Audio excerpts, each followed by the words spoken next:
Thank you అధ్యక్ష తెలంగాణ రాష్ట్రంలో సుమారు 70,000 మంది అంగన్వాడీ టీచర్ హెల్పర్లు గత 40-50 సంవత్సరాలుగా పనిచేస్తారు అధ్యక్ష. గ్రామాల్లో పిల్లల భవిష్యత్తు నిర్మించేది అంగన్వాడీ అక్కయ్యల అధ్యక్ష.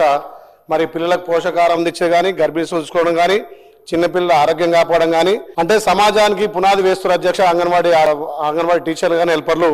మరి 2014 నుంచి 2023 వరకు తెలంగాణ వస్తే మా బతుకులు మారుతాయి, మాకు జీతాలు పెరుగుతాయంటే మరి వారు తక్కువ వేతనంతో ఎక్కువ పని చేయాల్సి వస్తుంది అధ్యక్ష. పనిభారం పెరిగింది తప్ప వాళ్ళకు వేతనాలు పెరగలేదు అధ్యక్ష. వాళ్ళు ఒక్కరోజు 2 రోజులు కాదు 42 రోజులు అప్పుడు సమ్మె చేశాక మన కాంగ్రెస్ పార్టీ వచ్చినాక వాళ్ళు కొంత ప్రభుత్వం పెంచుతుందనే ఆలోచనకు వచ్చారు. కాబట్టి అంగన్వాడీ సమస్యలను పరిష్కరించి గతంలో మనం మేనిఫెస్టోలో పెట్టిన అధ్యక్ష 18,000 రూపాయలు అంగన్వాడీ టీచర్లకు ఇస్తామన్నాం. కాబట్టి మన మేనిఫెస్టో ప్రకారం వాళ్ళకు ఇస్తే బాగుంటుంది. ఎందుకంటే గ్రామాలలో పిల్లలను చూసుకునే వాళ్ళు కాబట్టి వాళ్ళ పిఎఫ్ సౌకర్యం కూడా కల్పిస్తామని చెప్పి మాట ఇచ్చినాం. గతంలో 24 రోజులు సమ్మె చేస్తే వాళ్ళకు వేతనాలు ఇవ్వలే, వాళ్ళ రిటైర్మెంట్ పెన్షన్ కూడా ఏరియాస్ ఇవ్వలే అధ్యక్ష. మరి దయచేసి అంగన్వాడీలో దృష్టిని వాళ్ళకు కూడా రిలీజ్ చేయాలి అధ్యక్ష.